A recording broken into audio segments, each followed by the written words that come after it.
So today I have the pleasure of talking to Daria Mishchuk, founder of Sourcing.eco. Daria, thanks for joining me today. And maybe we should start with just a quick 30, 60-second introduction of just who you are and sort of what your business is.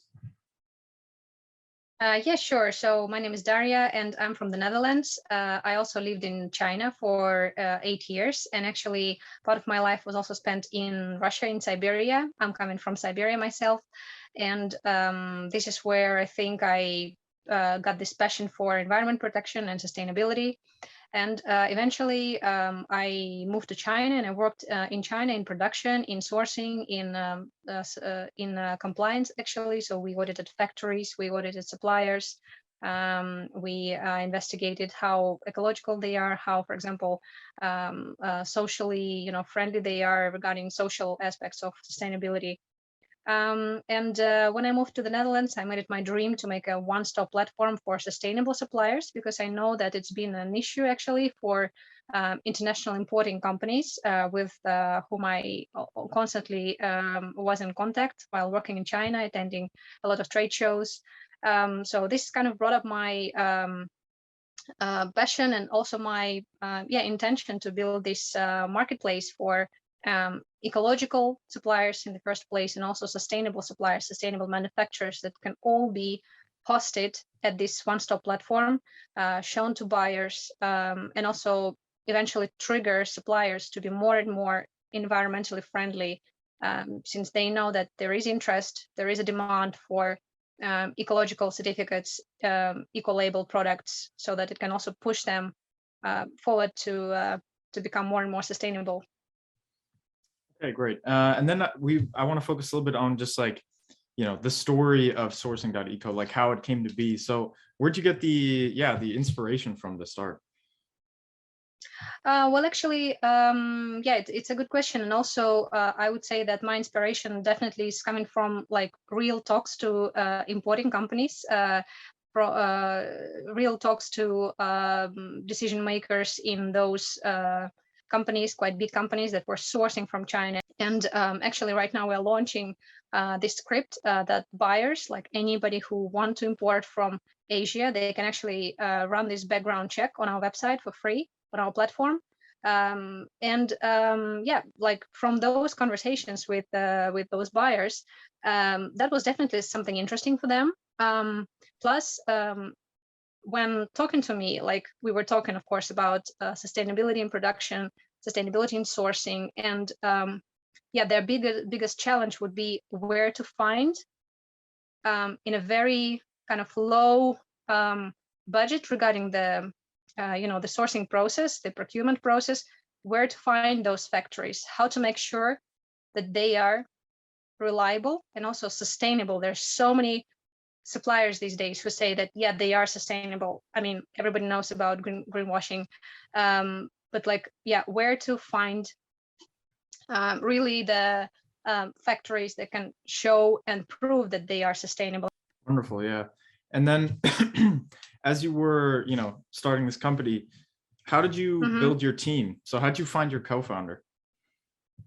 It's a very, very challenging task, according to me. So we actually tried to work with a few people who were extremely passionate about sustainability. A lot of people are these days passionate about sustainability. However, it takes an extra step towards being passionate and about being really dedicating yourself to the work, the boring work sometimes. So it is a challenge to convince people that it is a wonderful project. It is very exciting to work on this project, but there is also a boring side of it. It is a challenging task to find proper people who can be not only as excited as I am about the project, but also very hardworking. So yeah, it is a challenging task. So for example, my co-founder Mina, I met her at a Venture Cafe event in Rotterdam. Also a wonderful event. I definitely recommend everybody who is looking for just networking, co-founders, team members to attend it. And also we met at a couple of events, a couple of other events. Eventually, we also went together to the Upstream Festival where we actually met you as well. Yeah. And like so, when did you guys start again, Sourcing.eco? So we started actually last June in 2020, but I was also like on a try and error basis. So we tried it with 5 team members actually. Then eventually we decided that, okay, that's not the best kind of time to work together. So we still in good relationship with each other, but we just, decided together that, okay, somebody has to pull the project.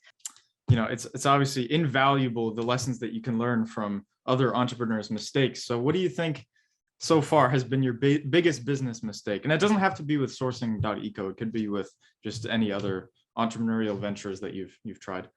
For example, I spent a lot of money, which maybe I could have avoided, like spending so much money on the really prototype, on the mock-up of the project. So I would say like what I would have done differently now is that I would really explored way more possibilities, like technical solutions, for example, for the platform, because I kind of jumped in. I explored a few. I didn't talk to consultants, talk to as many people as possible about it, like experts in that industry.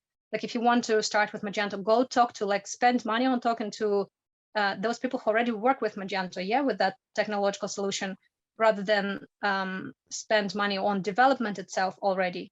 I know a lot of startups that, bootstrap in order to do the development. And then they, in 2 years, like after 2 years or 3 years, they realize that, okay, that's not the solution. Yeah. And in the meantime, I saw that your co-founder joined you, Mina. Thank you for joining us, Mina. I'm really sorry I'm late. I got stuck into traffic. No worries. Impossible to get out. Thanks for joining, Mina. Anyway, good to see you. Yeah, thank you. Actually, then maybe now that you're here, maybe we could also have just a 30-second quick like introduction to you, Mina. Like maybe if you've had any other past business experiences. Well, yeah, no, I mean, this is my first business. I mean, I did work for a bit more than 5 years in software engineering.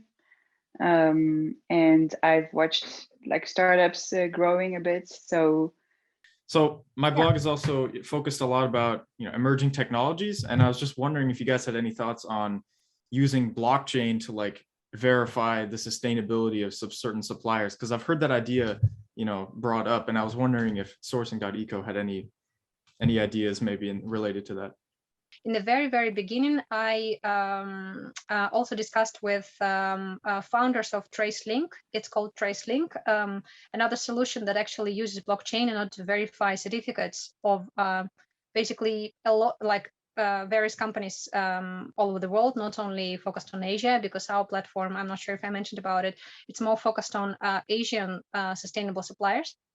So their solution, what it does is that indeed it verifies and tracks the entire, chain, chain of certificates, of its expiration dates, of if it's issued, where it's issued, if it has expired. So TraceLink does that, and probably at some point we're going to cooperate with them. We try to follow the direction of making it good rather than make it like metaverse based, something like super cutting edge or bleeding edge or whatever. So we are trying to make it like nice, small and good for now. So anyway, I think we're gonna wrap up there. This was very interesting. Thank you very much, Daria and Mina of Sourcing.eco. Thank you. Thank you, Toni.